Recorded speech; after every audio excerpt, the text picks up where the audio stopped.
Hello.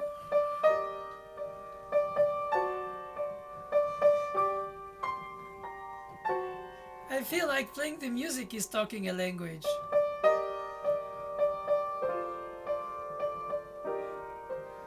Perhaps those who hear it right now, you, don't think what I'm saying, but perhaps you're hearing what you would like that I had said.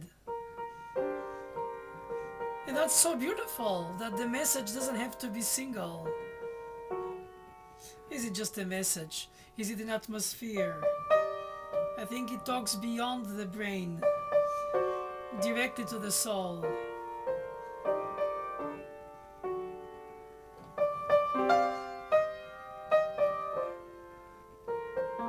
It's just the simplicity of the things, but it's also the entire subtlety of things.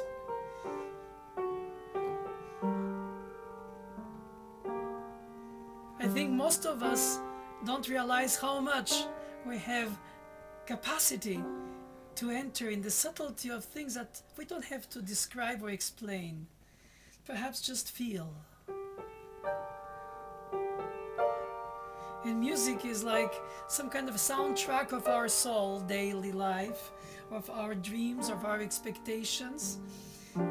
Perhaps reflecting, perhaps projecting. I'm very lucky that I can talk this language, not because I can solfège sol la si, sol la re, sol la mi, do re, do re. That is of course part of the grammar, but the grammar doesn't make the words. It constructs them, but you have to organize them with a thought or with an idea, perhaps even with just a moment of wanting to share an atmosphere. I think that's very important. It sets so many things in place. And for me, improvising is very liberating for that. Because I spend my life organizing the scores, dictatorship from the dead composers. I'm hyphenated to young students who ask how it's supposed to be, or how was it played, or what did the composer want to, and I go like, I think it was because of that, and we learned because, we read because, we know because, but didn't because. But what if at the end of it all, they didn't do what we thought they were supposed to be doing? And thankfully, the parchment or whatever it is, the score, doesn't lock us in. And of course, some people just play it on the surface for the notes, and then they put attitude, or they put pedal. And so that is not subtle, but effective. And so teaching the art of translation is like you translate from your thoughts to your mother tongue, let less from a language to another, let less from an idiom like music to directly like perhaps bring you to pray, or bring you to wish to meditate, or to revolt, or to exult, or perhaps to get energized and feel driven and say, this music brings me to go somewhere in my life where I want to go, exponentially expand the horizons.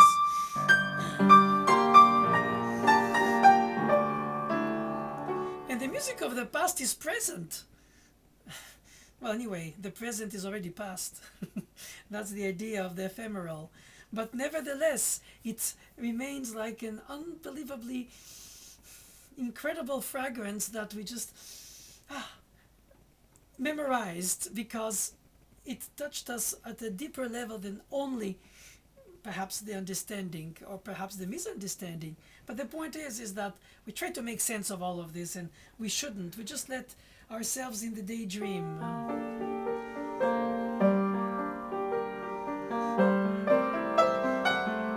The storytelling, the narration, the pretend, the symbolism, the fact that we can translate the meaning of the trees with life. For our life, we have legs, they don't, but they communicate, and the seasons and our hopes, and the symbolism of nature in our psyche.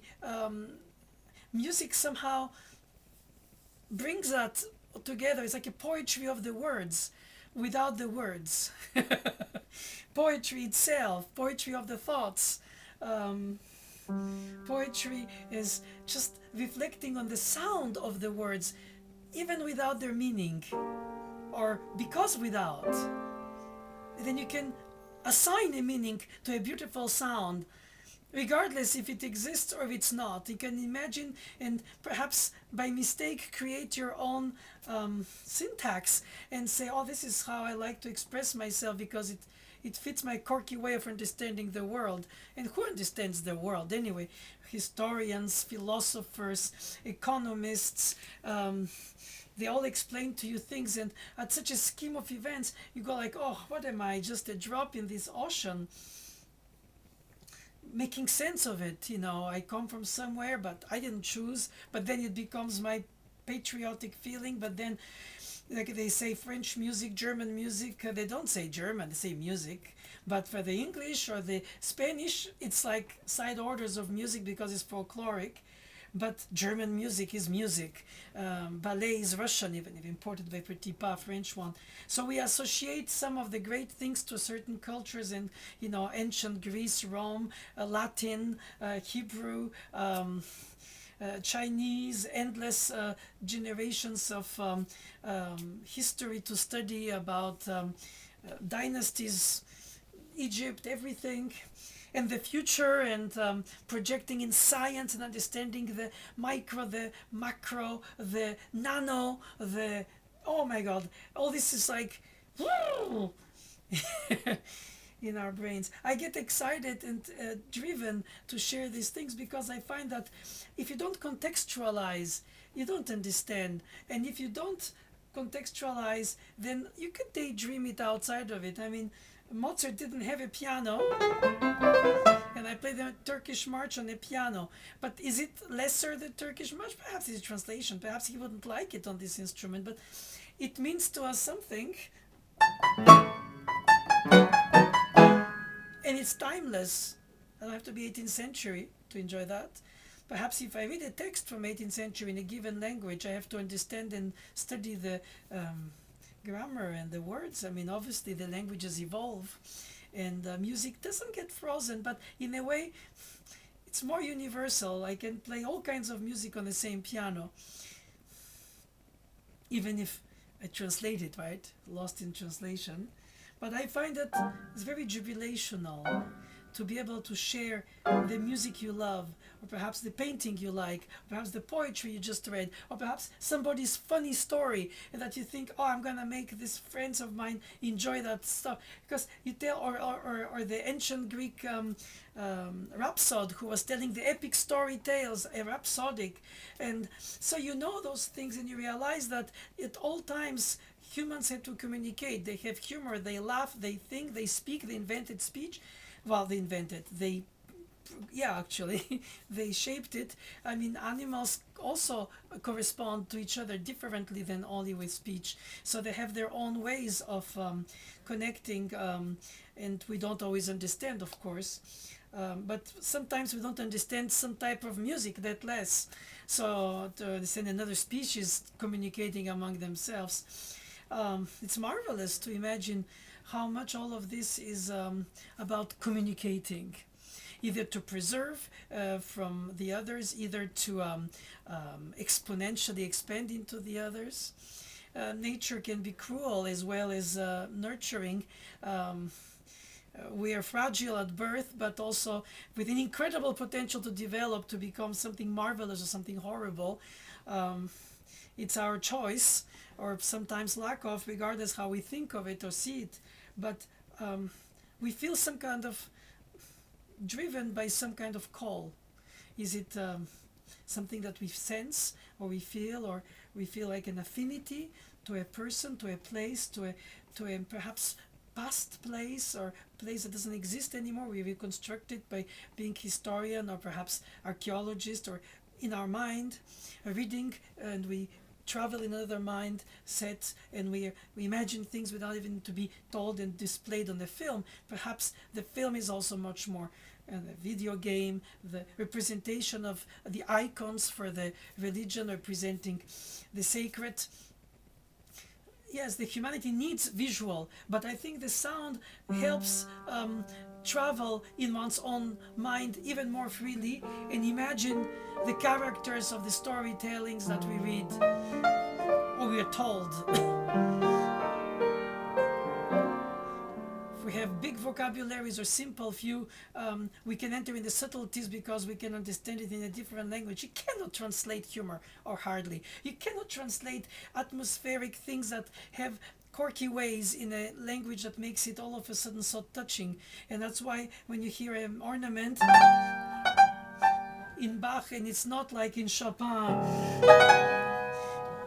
yes, you can say, oh, well, so what, of course, context, right? Well, anything.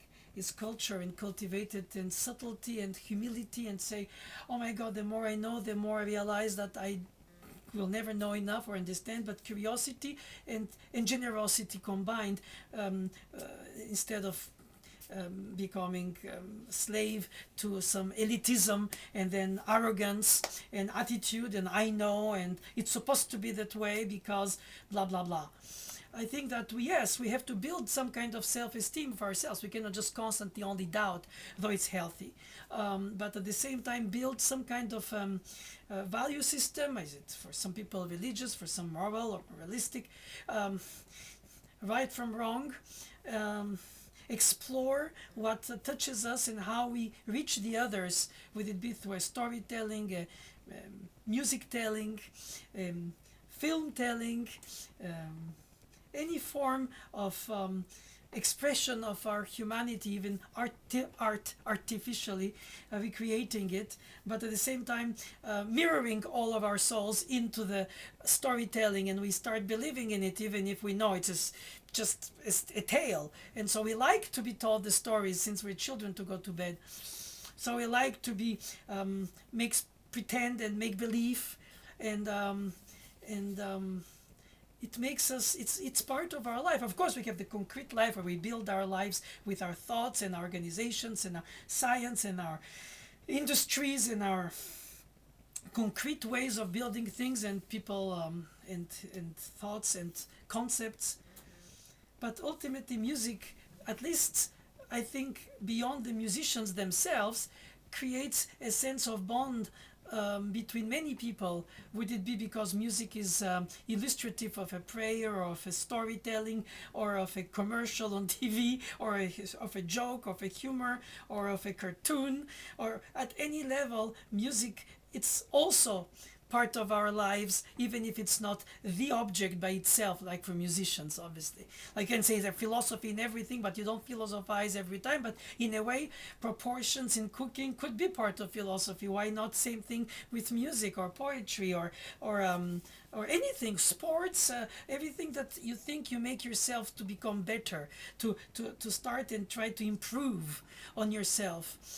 The victory over something that you overcome, it's priceless and it's very important, not only because you have easily access to things, but also because you know what you want to get, and if you don't, you search until you do, and you struggle, and sometimes you stumble and you turn pages or you click on buttons to see other pages electronically, regardless the medium.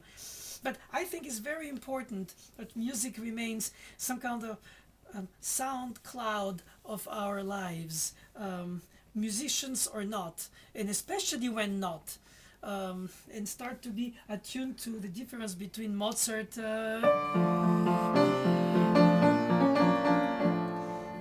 and another composer, or perhaps modern music, or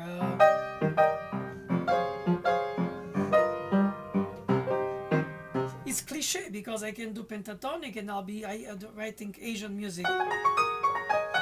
I think it's very reductive, obviously, but it's fact that it's sort of like a folkloric moment, so you can hint in a few seconds, and the imagination, without to explain, of the listener goes into misunderstood or understood the hint, goes into these worlds, and I think it's fantastic.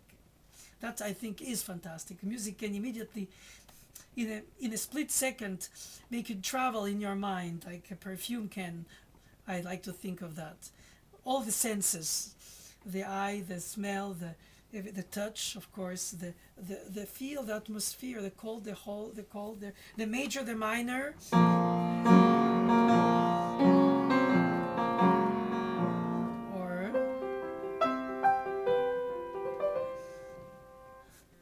can explain, but I don't have to. The music itself is the language itself.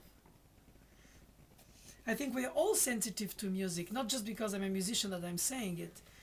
Perhaps differently when we're not trained with the grammar and the knowledge. But okay, it's like, again, a language. I think it's all about translation. Uh, be sincere, honest, and go directly to the point, and make people understand, if they don't get it all, that what you give them is a projection of your humanity. They don't know even how to say that, but it doesn't matter if they have to say that. It's just that there's a connection.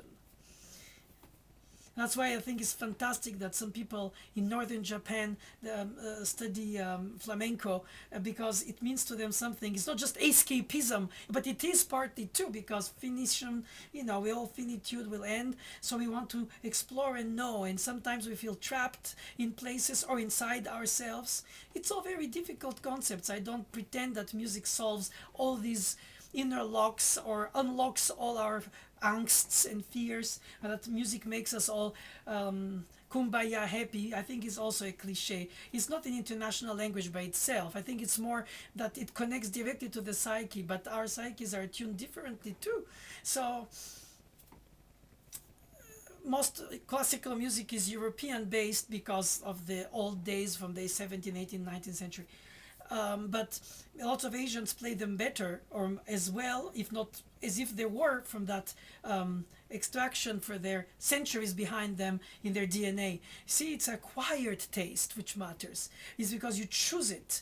It's like you choose a spouse, a partner in life, whatever. You make choices, and it become necessity for you as much as the family from which you come. Sometimes with good or bad moments, because it's never perfect all the time, but this other one is elective. You choose it. And I find music is the same. One day you discover Fauré and you wonder, how come I didn't know about it? It talks to me so much. And to other people, oh, it's boring. And some people say, oh my God, Bach is also mechanical. And if you play it, they go, oh, that's I can feel the melody. And other people think, oh, Bach is mathematic, just playing metallic. It doesn't mean it's wrong or right. It's just a different approach. It's all of a sudden I want to taste some food, and then all of a sudden it tastes in a surprising different way. So I didn't know chicken can taste like that because it's cooked this way. So inevitably we cannot pretend to be universal in our approach in music, but music can be so many things, and itself mostly.